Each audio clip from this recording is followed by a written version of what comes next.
Motif Samsudin, ayah di Kabupaten Rejang Lebong Provinsi Bengkulu bunuh kekasih anak terungkap, dipicu ucapan yang menyinggung.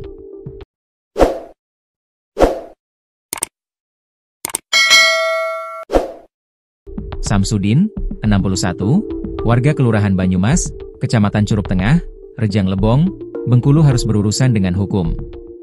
Pria lanjut usia ini ditetapkan sebagai tersangka kasus pembunuhan terhadap Ferry, 40, warga Desa Kesambe Lama, Kecamatan Curup Timur, yang terjadi pada Selasa, 7 Oktober 2025. Korban merupakan kekasih dari anak perempuan pelaku, Helen, 38. Hubungan keduanya tak direstui karena baik Ferry maupun Helen sama-sama masih memiliki keluarga. Kabak Ops Polres Rejang Lebong, AKP George Rudianto didampingi Kasih Humas, AKP Sinar Simanjuntak, menjelaskan, peristiwa tragis itu bermula ketika Samsudin mendatangi rumah anaknya. Setibanya di sana, ia melihat Ferry berada di rumah tersebut. Pelaku langsung marah karena tidak menyetujui hubungan anaknya dengan korban. Mereka berdua diketahui masih berkeluarga dan pelaku juga mengenal dekat korban, jelas George.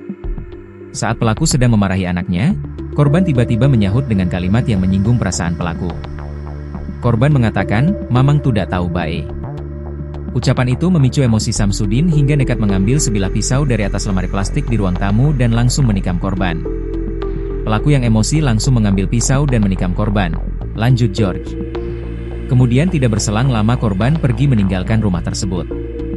Disusul tersangka juga pergi meninggalkan tempat kejadian tersebut dengan menggunakan sepeda motor.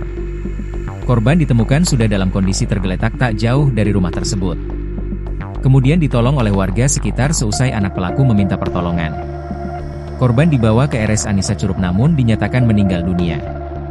Usai kejadian, pelaku melarikan diri menggunakan sepeda motor menuju kosannya, lalu berpindah ke wilayah Muara Kelingi dan Rupit Kabupaten Muratara, hingga akhirnya ke Palembang, papar George.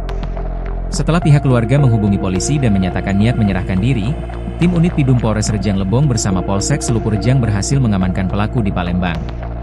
Kasat Reskrim Polres Rejang Lebong, Ibtu Reno Wijaya melalui Kanit Pidum Ibda Desnal Eka Putra menegaskan, motif utama pelaku adalah karena tidak merestui hubungan antara korban dan anaknya.